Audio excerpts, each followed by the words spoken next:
Hence, we have studied the three rules, and we are coming to the conclusion that in the first case, the ray parallel to the principal axis always passes from the focus.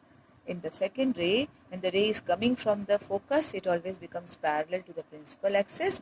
And in the third case, whenever the ray is coming from center of curvature and is striking the reflecting surface of the mirror, it returns back along the same path in the opposite direction. Now we come to the next portion. Next is relation between focal length and radius of curvature. This is a formula to be derived, but students make it clear the derivation is not a part of your syllabus. Only the result is a part of your syllabus, and on the result we'll get the numericals. We have solved numericals, we have unsolved numericals. We'll practice them very carefully. Now just pay attention on figure 6.28.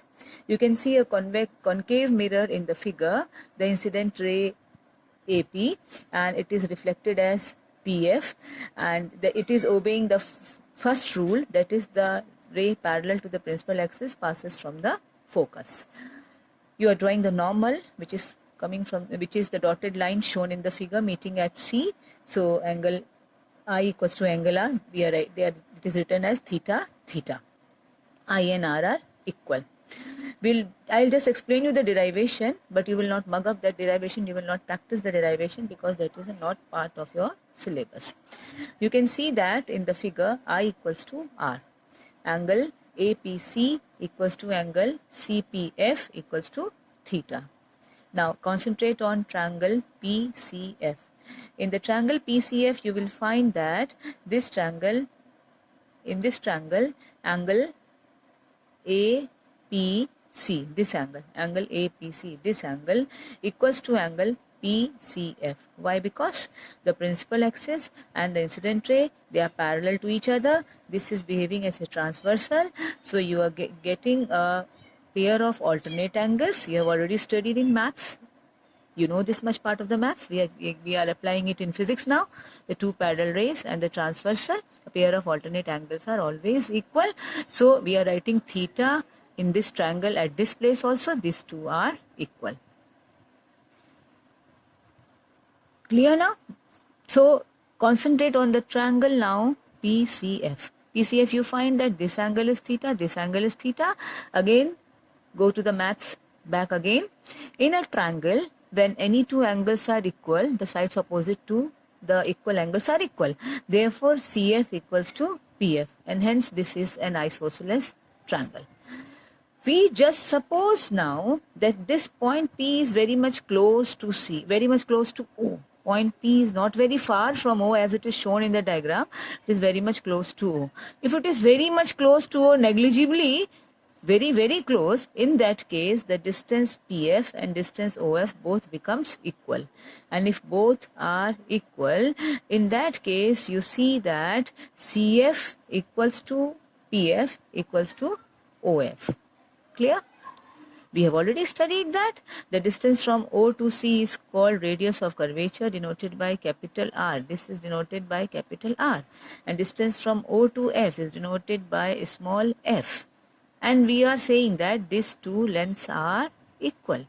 When OF equals to FC, so you can easily write OF equals to CF or FC. You can write that FO equals to half of CO. Is that clear? So we are reaching to a relation F equals to R by 2. We have solved example on this. We'll just see it later on. So you are reaching to a conclusion. The focal length of a convex or concave mirror is always half the radius of curvature. We have to start now the image formation from a concave mirror. We have both concave and convex. To avoid any type of confusion, we are only concentrating on the concave mirror. First we will discuss the concave mirror. Similar is the cases of the convex mirror. There are different cases when we are doing the image formation through the spherical mirrors. There are different positions of the object where the object can be kept. So to see that positions, you just concentrate on figure 6.29. You can see in figure 6.29 a concave mirror is drawn. This is your focus F, this is your center of curvature C. When you are very much far from C, that position is called infinity. From C to infinity is called beyond C. Then C is called at C. Then between F and C is the next position.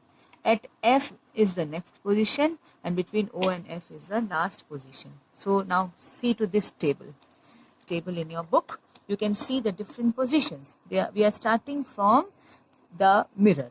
From the mirror, the first position is between pole and focus. Second, this is your first position between pole and focus. Second is at focus. Third is between F and C. Fourth is at C. Fifth is beyond C. And sixth is at infinity, very far from the mirror. So this to discuss the first case number 1.